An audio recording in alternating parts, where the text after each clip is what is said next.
NIM 24016020. Saya Fitri Utami dengan NIM 24016053. Saya Aksi Nurawisna dengan NIM 24016069. Saya Sylvie Nadila dengan NIM 24016058. Saya Dian Sri Pratila dengan NIM 24016088. Baik, tanpa berlama-lama lagi, mari kita masuk kepada materi pertama, yaitu mengenai pengertian ringkasan yang akan dibahas oleh Alsinora. Pada Alsinora disilakan. Baiklah, saya di sini akan menjelaskan tentang pengertian ringkasan. Ini gimana? Seperti yang telah ditampilkan pada PPT, menurut Yoris Garaf, ringkasan adalah cara efektif untuk menunjukkan terang panjang dalam bentuk singkat. Sedangkan menurut Dalman, ringkasan merupakan penyajian singkat dari suatu karangan asli. Nah, dari dua pendapat tersebut dapat disimpulkan bahwa ringkasan adalah penyajian singkat dengan cara yang efektif dari suatu karangan asli untuk menyajikan karangan panjang dalam bentuk singkat, dengan mempertahankan urutan isi, sudut pandang pengarang, serta membagi proporsi setiap bagian dari karangan asli dalam versi yang lebih ringkas. Hanya itulah yang dapat saya sampaikan. Saya kembalikan kepada moderator. Baik, terima kasih kepada Alsinora. Materi selanjutnya itu mengenai kaidah ringkasan yang akan dibahas oleh Ria. Pada Ria disilakan.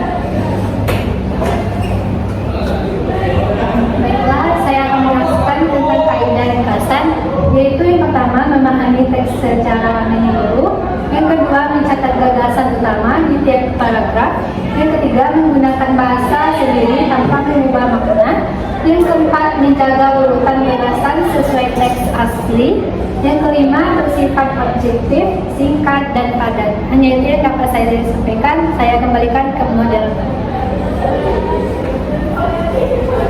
Baik, terima kasih Ria.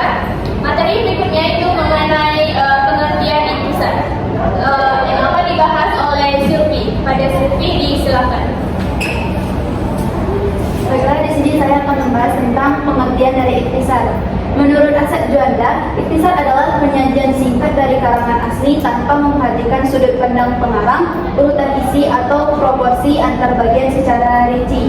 Sedangkan menurut Juhara, ikhtisar memuat pokok-pokok masalah yang dapat disusun secara acak atau menggunakan bahasa sendiri, asalkan tidak mengubah tema utama dari wacana tersebut.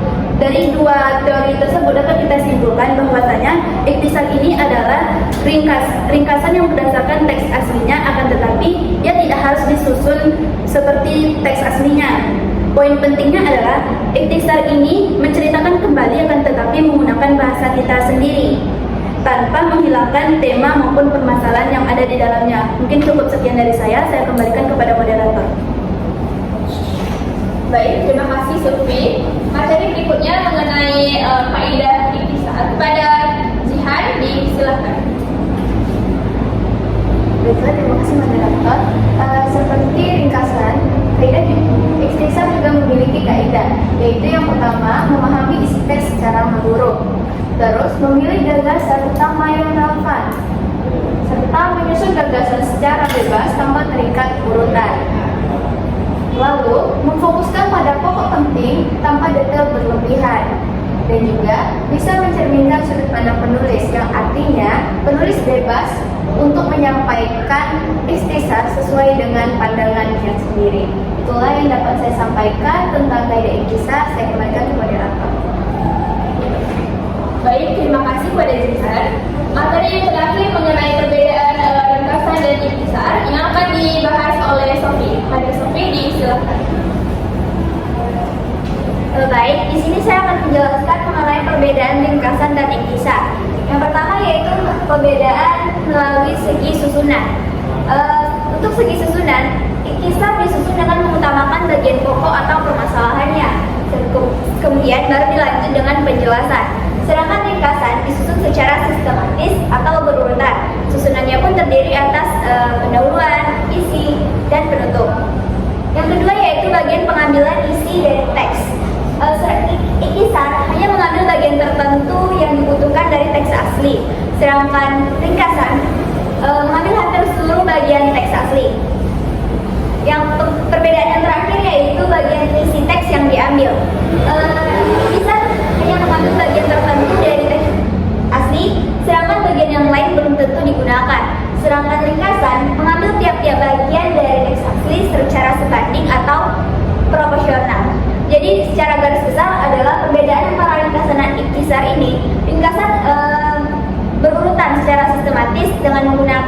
dengan adanya pendahuluan isi penutup dan mengambil hampir seluruh bagian dari teks asli secara sebanding atau proporsional.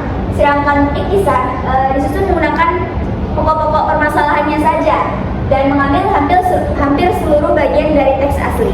Mungkin hanya itu yang dapat saya sampaikan. Saya kembalikan kepada moderator.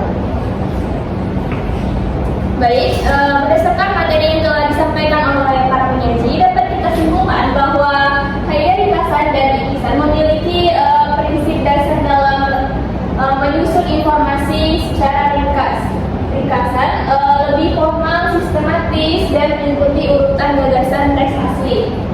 Sedangkan ikhtisar itu memberikan fleksibilitas dalam meringkas.